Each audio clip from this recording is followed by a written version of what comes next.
there's really just no getting rid of me. You just can't get rid of me. But I'm here. You know, this stuffed animal doesn't really look like it's worth much, does it? But do you know it's priceless? To me it is, because of who gave it to me. I mean, in reality, it's probably not worth 50 cents, But the person that gave it to me was special. And because of who gave it to me, I can't let it go, I can't let it go. One of my kids gave it to me won it at a carnival. One of my kids. Now to somebody else it might not really look like it's worth much, right? But if they really knew how much I loved it, they might want to just take it from me to be mean, right? Not really because they need it or want it, or they just see that I love it so much, and they're just evil people, and they just want to take something from somebody because they can. Well, a similar situation happened in the Bible with the king of Israel at the time. His name was Ahab, and he had a wife named Jezebel. Ahab was an Israelite, Jezebel was a pagan, and pagans do some terrible stuff. And there was a guy named Naboth, and he had a vineyard, and it was some property that had been in his home. It had been in his family, for generations, like passed down, through the family. And he didn't want to part with it. He didn't want to sell it. He didn't want to trade it for anything. And but for some reason, he just wanted it so bad,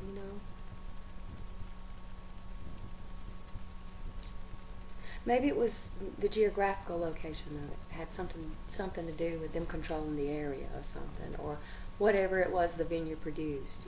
Maybe it was rare for that area. Like some kind of rare fruit that is real expensive or something. But there's some things that you can assign monetary value to, but when something has a sentimental value or a deeper meaning to it, there's really no way you can put a price on it. I've had situations where I wanted to buy, someone a gift, but I was like, what do you buy someone who already has everything? What do you buy someone that can buy anything they want? What do you give somebody, like that? The only thing that's really going to matter to a person like that is something priceless, something money can't buy. That's the only thing really that some people, would probably value, I've seen, a lot of artwork and things that were rare, one of a kind, pieces of art, and it was really hard to appraise something like that, if you don't have any kind of a precedent or any kind of a standard, But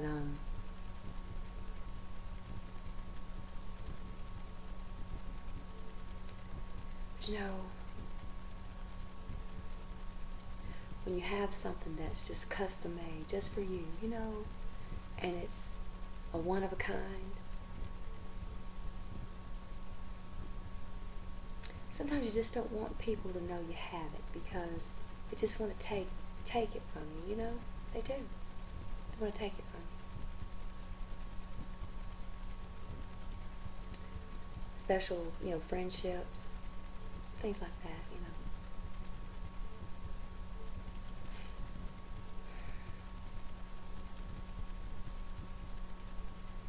Jesus said the kingdom of heaven is like a treasure buried in a field. And a man would sell everything he owned just to have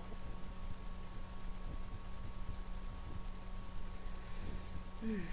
Must be priceless, right?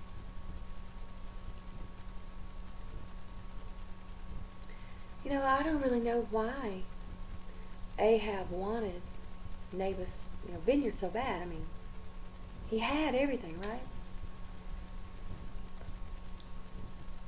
Maybe he just knew how much it meant to him. You know?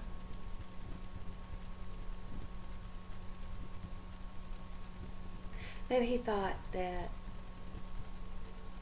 if it means so much to him, there must be something special about it, right?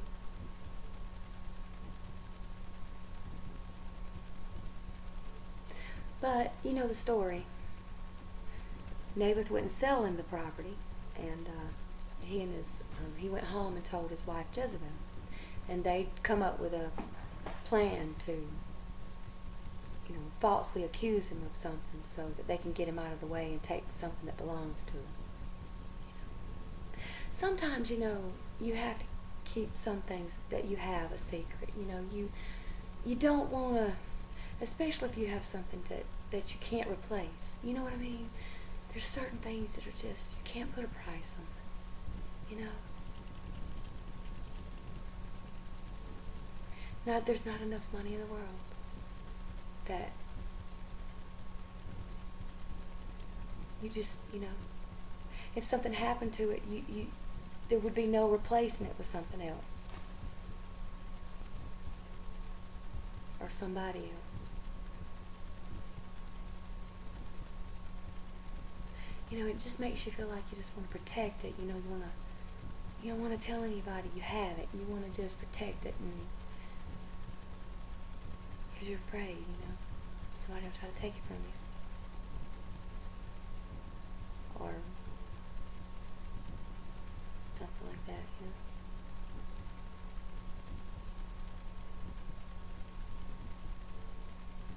But if I'm just wondering, like, if Naboth had any kids, because even though he was dead, it seems like his kids would have just had the right to it. Especially if it was a piece of family property, right? If this family property, it should go to his kids.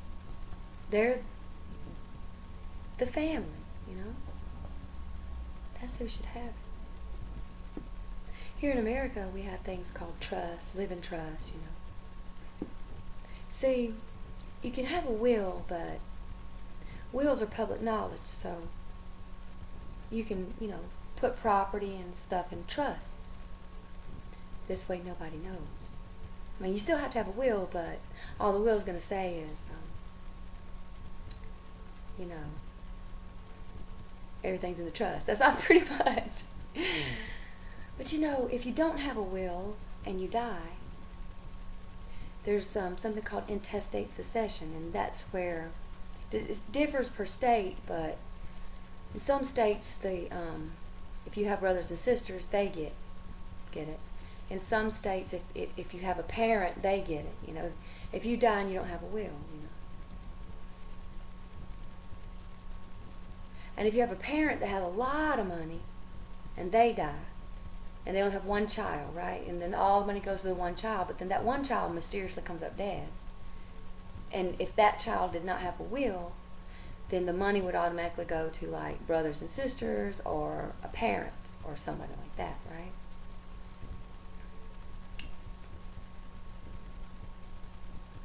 And these are things that people really need to know, because people will just try to rob you. They'll just try to falsely accuse you and take your TV stations and radio stations.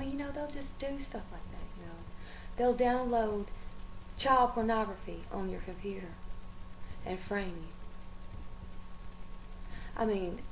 If a parent will do that to another parent just to win in a divorce, they'll do it to take your money, your property, anything, Well, in the United States. I don't know what they do in other countries.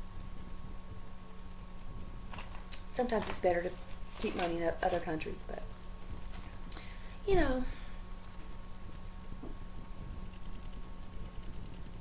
But, God had a prophet ready for him, didn't he? God just has a prophet ready all the time. This was Elijah now. Elijah, pretty tough prophet. He faced, was it 750 prophets of Baal? Oh, that was a beautiful day, wasn't it? Is your guy asleep? Is he on vacation? Maybe you need to run around the tree, butt naked. I'm just, I'm making something up. They probably really do something like that. Go dance around the rocks, right? Whatever you're going to do, if you're not serving, it's like this. If you're not serving God, whatever it is, you're trying to go up against Him, whatever it is you do, give it all you got, because you're going to need it. I'm just telling you the truth, If you're going to try to, I used to tell people all the time, they were into other religions, they always wanted to, growl at me and stuff. And I told them, I said, whatever you're going to do, you better give it your best shot. Because, I just told them, give it all you got. You're going to take me out, you better give it all. You better make it one heck of a try. Because it's not going to be easy. Mm-mm. But, Elisha goes over and he talks to Elijah.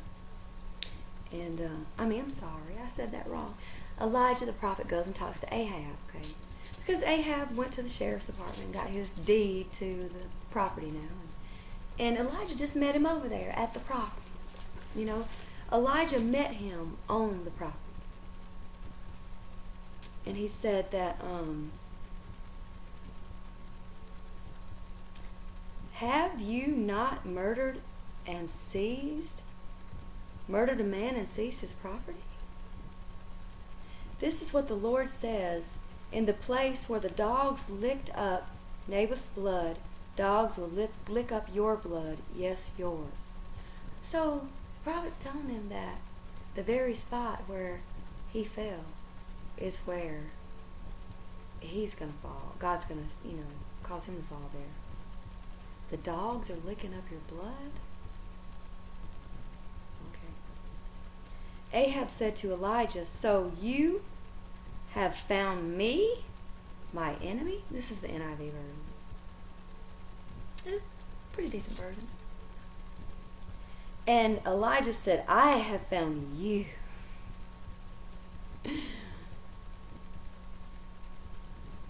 He answered, because you have sold yourself to do evil in the eyes of the Lord. I am going to bring disaster on you. I will consume your descendants and cut off from Ahab every last male in Israel, slave or free.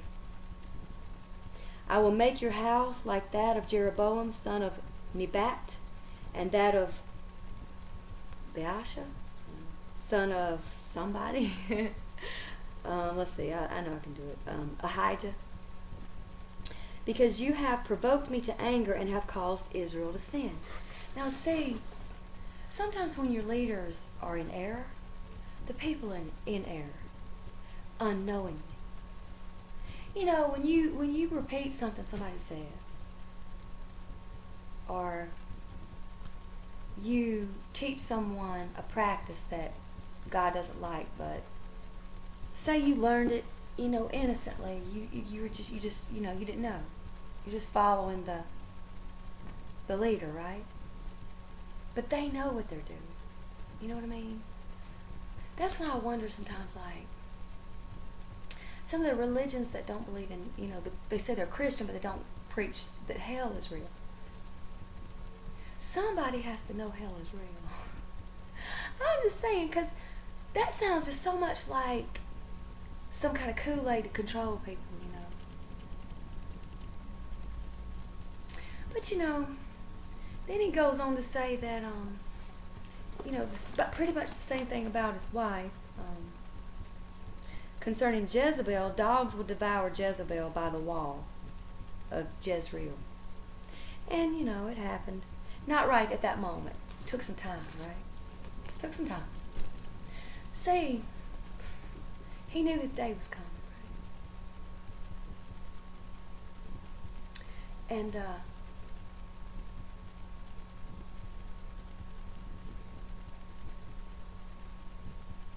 God I just, your sins will find you out, won't they? Won't they? See, the only two people that knew was he and his wife. And the three witnesses, But if you own a computer or a tablet or phone,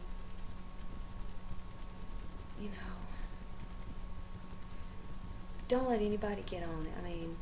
Have everybody in your organization sign a internet usage agreement, media, acceptable usage policy, and you have everybody sign it, and it's your policy on what they can and cannot use your computers for.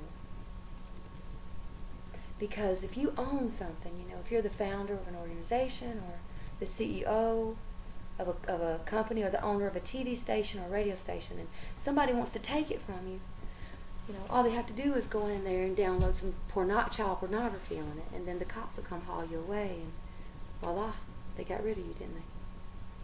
People do that in divorces and everything. And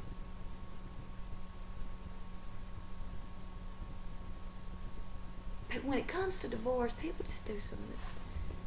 They don't want to pay alimony. I know a woman that the judge is going to make her pay alimony, and she tried to do that to her husband. And they've got a child, and that child just loves his daddy,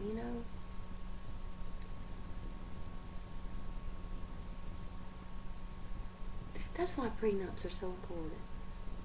If you have a prenup, you don't have to worry about all that, right? You don't have to worry about, getting a divorce and something happening, just... it's just paper and ink, right? And if you do right, you won't need it anyway. That's what I tell people, But I definitely believe in prenups. But how do you put something priceless in a prenup?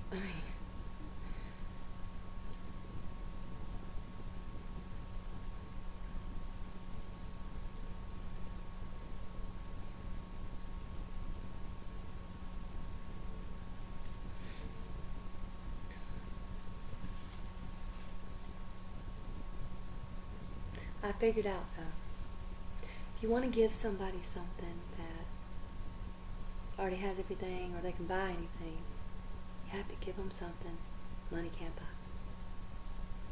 All the money in the world couldn't buy. And that could never be replaced, You couldn't trade it out, you couldn't sell it for money, you couldn't. It's just something you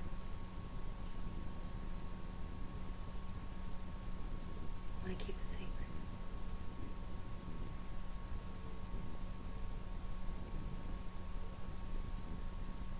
Because you don't want to lose it. You see, this doesn't mean much to anybody but me, right? But I love it because of who gave it to me.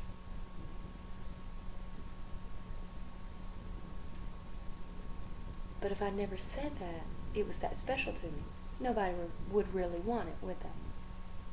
But because I think it's so special. Come on. How many people has ever seen something like this? A pink stuffed doggy.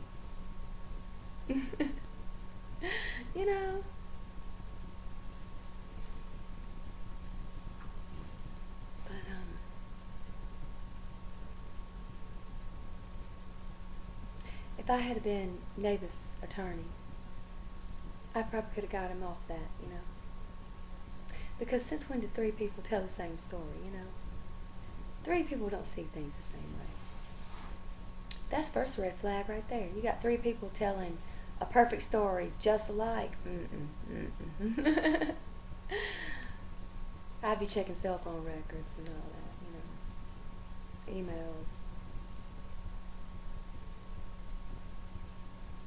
But anyway.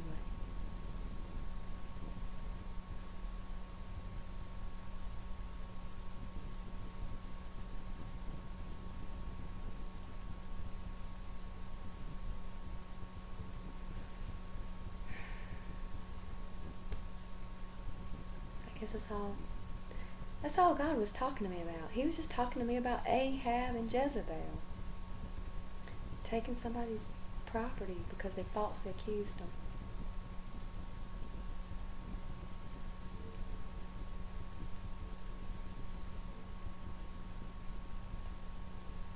Well, till next time.